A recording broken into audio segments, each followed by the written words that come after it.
नमस्कार दोस्तों, स्वागत है आपका स्टडी आईक्यू में।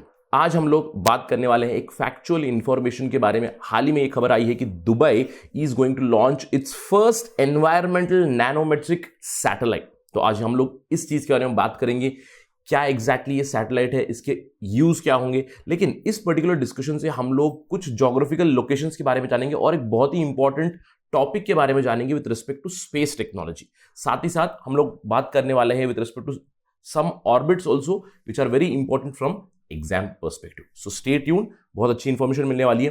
But before we begin our discussion, मैं हूं आपका दोस्त राहुल सायगांवकर। अगर आप मुझे फॉलो करना चाहते हो, you can follow me on the ID Rahul Sai 222। अगर आपको कोई डाउट है, कोई सवाल है, आप मुझे डायरेक्टली मैसेज कर सकते हैं। इंस्टाग्राम पे मैं रिप्लाई करता हूं सैटरडेज एंड संडेज को। इसके अलावा अगर आप यूपीएससी सिविल सर्विसेज एग्जामिनेशन की प्रिपरेशन कर रहे हैं, जिसका फॉर्म ऑलरेडी आ चुका है, लास्ट डेट है मार्च 24, ध्यान से फॉर्म भरिए। तो आपके लिए खुशखबरी है, हम लोगों ने स्मार्ट कोर्स बनाया है जिसमें प्रीलिम्स और मेंस दोनों इंक्लूडेड है। हमारा ऑलरेडी प्रीलिम्स का टेस्ट सीरीज चल रहा है जिसमें 40 टेस्ट अवेलेबल है। मेंस का भी बहुत सारा कंटेंट है। आप बस विजिट कीजिए studyIQ.com and you can see all the features और you can also download the app from Google play store. And remember, for payment we have very easy EMI options available. And finally, do not forget to subscribe to StudyIQ। चलिए पहले खबर के बारे में बात करते हैं। हाल ही में यूएई ने डिसाइड किया है कि वो एक DMSat-1 सैटेलाइट लॉन्च करने वाले हैं। अब ये एक कोलैबोरेटिव प्रोजेक्ट है दुबई म्युनिसिपैलिटी और मोहम्मद बिन राशिद स्पेस सेंटर जो यूएई में आता है। इन दोनों की कोलैबोरेशन से वो लॉन्च करने वाले हैं DMSat-1। This is an animated version of pictorial representation of that. Anyways, DMSat-1 पहला एक एनवायरमेंटल नैनोमेट्रिक सैटेलाइट होगा यूएई का, इनफैक्ट एंटायर रीजन का। और यहां पे आपको कुछ ध्यान से देखना है कि इसको कहां से लॉन्च कर रहे हैं। इसको लॉन्च कर रहे हैं बाइकोनूर कॉस्मोड्रोम इन कजाकिस्तान।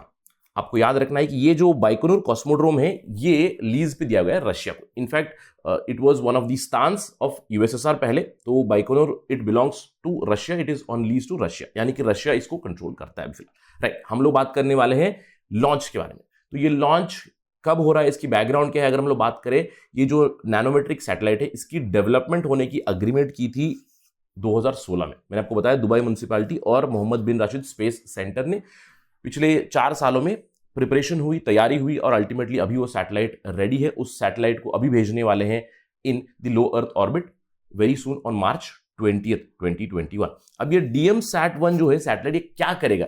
ये एनवायरमेंटल सैटेलाइट है। तो यूएई की जो एयर क्वालिटी है, यूएई की जो मरीन कंडीशंस है, उसको वो कंटिन्यूसली मॉनिटर करता रहेगा ताकि पॉलिसी मेकर्स को इनपुट मिले कि एयर पोल्यूशन की मात्रा अगर ज्यादा है तो कोई इमीडिएट एक्शन ले सके, इस तरह की मदद करेगा। तो ये मेजर क्या करेगा? ये मेजर करेगा सोर्सेस ऑफ पोल्यूशन यूएई में कहां से है, एयर क्वालिटी कितनी है, और साथ ही साथ ग्रीन हाउस गैसेस को भी ये मेजर करता रहेगा ताकि यूएई अपने पेरिस क्लाइमेट अग्रीमेंट को कंटिन्यूसली एडहेर करते रहे। और इस पर्टिकुलर नैनोसैट पे, ये DMSat-1 पे एक पोलैरीमीटर है, पोलैरीमीटर इमेजर, जिससे कि वो कलेक्ट करेंगे data with respect to the air pollution. Right, a very very important development for UAE. Right, अब ये तो हो गई सैटेलाइट की बात है, सैटेलाइट क्या करेगा। लेकिन सैटेलाइट लॉन्च कैसे हो रहा है, लॉन्च कहां से हो रहा है? देखिए, DM-1 सैटेलाइट मैंने आपको बताया बाइकोनूर कॉस्मोड्रोम से हो रहा है। मैं आपको बताऊंगा इसके बारे में थोड़ी ही देर में।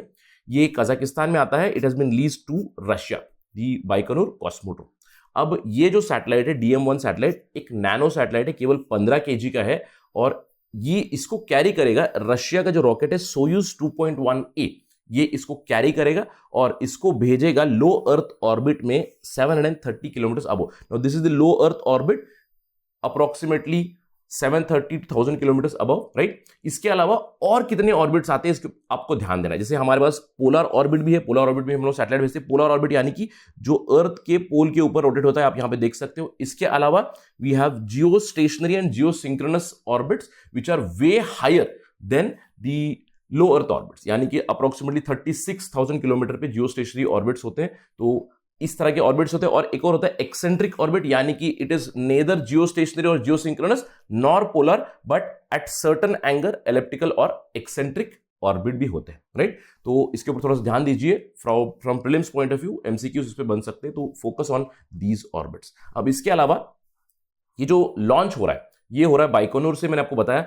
और यहां पे मेन पेलोड साउथ कोरिया का एक सैटेलाइट है। इसके अलावा 18 देशों के छोटे छोटे सैटेलाइट्स भेज रहे हैं, जिसमें यूएई का भी एक सैटेलाइट है। अभी मार्च 2021 को ये लॉन्च हो जाएगा। अब इसके अलावा मैंने आपको बताया बाइकोनोर, कॉस्मोड्रोम। अब हम लोग यहां पे देखते हैं launch sites all over the world. ये बहुत ही जरूरी आपके लिए डेटा है। यहां पे मैंने बहुत सारे लॉन्च साइट्स के नाम दिए हुए हैं, लेकिन आपको देखने सबसे पहले तो बाइकोनोर देखते हैं। बाइकोनोर है कहां पे? मैंने आपको कहा था कजाकिस्तान में, इट कम समवेयर हियर। और आपको पता है कि इंडिया में भी, हमारे यहां पे भी एक लॉन्च साइट है, it is here, Satish Dhawan space centre, Sriharikota, right. तो इसके अलावा मैं चाहता हूं कि आप वर्ल्ड के जो भी सैटेलाइट लॉन्चिंग साइट्स है उसके ऊपर एक ऑब्जर्वेशन करें। क्यों? क्योंकि ना सिर्फ ये भी प्रीलिम्स का भी डेटा हो गया, मैंने आपको बाइकोनोर बता दिया, इंडिया का बता दिया, और यहां पे 17 और लोकेशन है। इसके ऊपर आप थोड़ा सा फोकस कीजिएगा, ताकि अगर कहीं पे भी मैच द फॉलोइंग या पेयरिंग वाले सवाल आ जाए उसमें अंडरस्टैंड कीजिए launch site and the country. तो यहां पे मैंने आपको लिस्ट दी हुई है, लेकिन एक मेंस पर्सपेक्टिव से आपको एक ऑब्जर्वेशन देखनी है। आप यहां पे जो भी साइट देखोगे, you see it closer to equator, यानी कि इक्वेटर के आसपास ही आपको लॉन्च साइट्स मिलते हैं।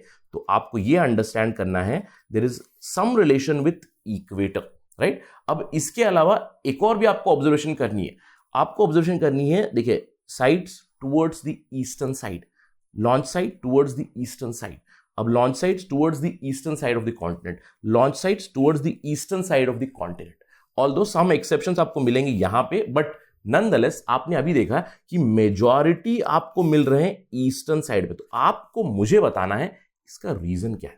प्लीज कमेंट सेक्शन में बताइए, रिसर्च करके जस्ट लेट मी नो क्यों लॉन्च साइट्स इक्वेटर के आसपास मिलते हैं और मेजॉरिटेरियनली ईस्टर्न साइड पे मिलते हैं टुवर्ड्स द कॉन्टिनेंट। ये बहुत जरूरी आपके लिए इंफॉर्मेशन है, प्लीज फाइंड आउट। इसके ऊपर एक मेन सवाल बन सकता है कि why do we find majority of the launch site, the satellite launching sites in and around the equator and mostly towards the eastern side of the continents or the countries?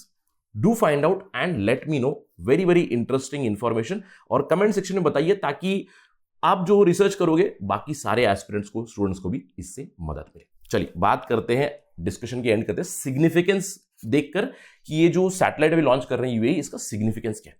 सबसे पहले तो आपको समझना है कि यूएई का जो environment है, उनका क्लाइमेट है, काफी ड्राई क्लाइमेट है, और इस ड्राई क्लाइमेट पे आपको पोल्यूशन बहुत ज्यादा मिलती है, हार्मफुल एमिशंस होते हैं। इसके अलावा सैंडस्टॉर्म की भी प्रॉब्लम बहुत ज्यादा होती है। तो अब इसे मॉनिटर करने के लिए ये जो है डीएमसैट काफी मदद करेगा। इस रीजन का, इस एरिया का पहला ऐसा नैनोमेट्रिक एनवायरमेंटल सैटेलाइट है जो सोर्सेस ऑफ पोल्यूशन देगा, क्या वो गाड़ियां है या फिर वो सैंडस्टॉर्म है या फिर कुछ और है, ये सब आइडेंटिफाई करके बता देगा, ताकि पॉलिसी सॉल्यूशंस बन जाए उसको लड़ने के लिए, राइट। इसके अलावा डीएमसैट 1 से इन जनरल यूएई की अभी क्षमता बढ़ जाएगी, उनकी कैपेबिलिटी बढ़ जाएगी with respect to environmental research, and not just for themselves, they can contribute now towards the world level also. इसके अलावा डीएमसैट स्ट्रेंथन करेगा यूएई की इंप्लीमेंटेशन जो रहेगी फॉर पेरिस क्लाइमेट एग्रीमेंट, क्योंकि यूएई ने भी अपनी आईएनडीसी दी हुई है, जिसमें उन्होंने कहा है कि एयर पोल्यूशन की मात्रा कम करेंगे, अपने ग्रीन हाउस गैस के टारगेट्स दिए हुए। अब उसके लिए भी मदद करेगा। इनफैक्ट उसके ऊपर एक मॉनिटरिंग भी होगी कि क्या यूएई स्टेप्स ले रहे हैं towards reduction of green house gas emission. तो बहुत ही इंपॉर्टेंट डेवलपमेंट है यूएई के लिए। That is it from my side on this part of discussion. Thank you for watching. जय हिंद।